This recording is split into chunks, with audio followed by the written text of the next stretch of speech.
Been joined by Taran Rai from Epson. Can you tell me your position, what you do at Epson? Yeah, sure. I'm the sustainability manager for Epson UK. So I have counterparts that are all across Europe. So I have a colleague in Germany, in Italy, and we all pretty much do the same thing. Our job is pretty much 50% split. So we're very much a regulatory horizon scanning. So there's a lot happening in the space at the moment in terms of environmental legislation. So we're very much keeping on track of that and letting the company know what's happening there. But also part of that is advocacy for sustainability. So we are the sustainability representatives in that respect as well. And for us, it's very much looking at how we can work with departments, how we can work with the sales teams, how we can speak to our resellers and train them on things like sustainability, and also get our sustainability strategy across, because there is a lot to go over when it comes to Epson as well and their sustainability. So being able to convey that in a way that our customers understand and the way our resellers can let their customers understand as well.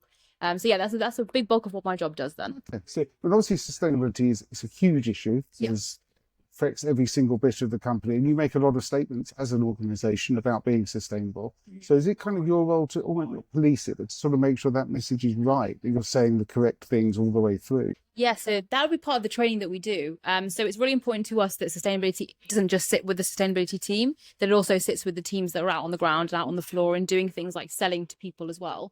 It's important for them to get the right message across when they're speaking about this stuff too. So a lot of the time what we'll say is we don't want to give them specific wording they should say, but helping them understand what's behind the wording that they're saying as well.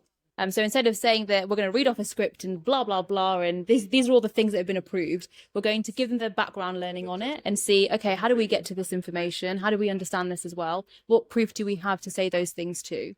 That's very much a part of what we're doing. And also working with departments like marketing. So before they're putting things out there as well, having a look through and making sure, okay, any claims that we're making, are we making sure that we're backing them up? Have we got the right evidence for them as well?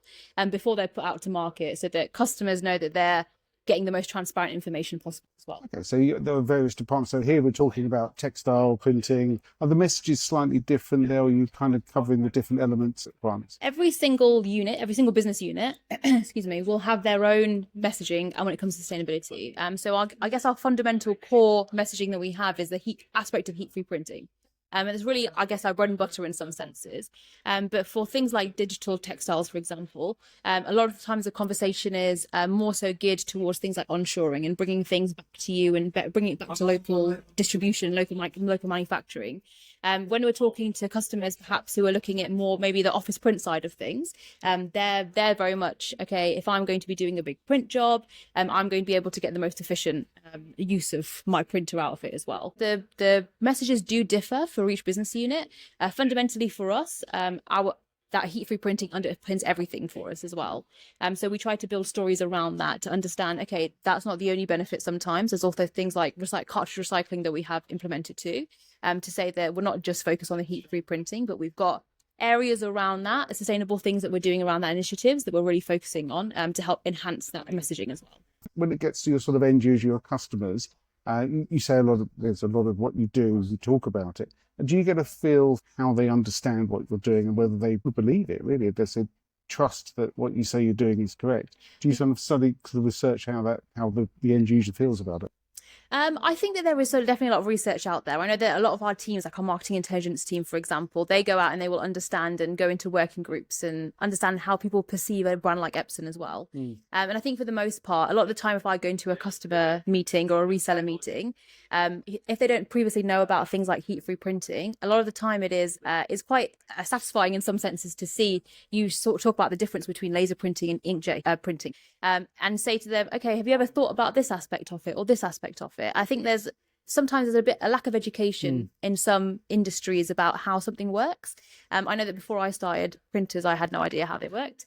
And then I started here and I was like, oh, now I know so much about printers, I could probably do a pub quiz on them or something. But doing something like that, that would be very niche, wouldn't it? But I think that by having that education in there to understand how something works, first of all, and then understanding what is a sustainable benefit of it working in a slightly different way, I think that definitely resonates with customers. And part of it as well is going to customers, people like us, me sitting at home, for example, and conveying that message and delivering that message to them. And whether that's through Usain Bolt or something like that, is having that conversation with them. Things like our EcoTank printer, for example. And I know this is digital textile printing, but I guess EcoTank we've got the large printing bags in those as well. And that's a really important conversation to have, because the question always is, why did we change them? And then you're able to get that understanding in there to say that we changed them because the impact of having things like cartridges we found was detrimental. So having things like a bottle that you can recycle and put in the recycling is much easier for you, and it's much better for the environment as well. And it's clear evidence, isn't it? Exactly. Thank you very much.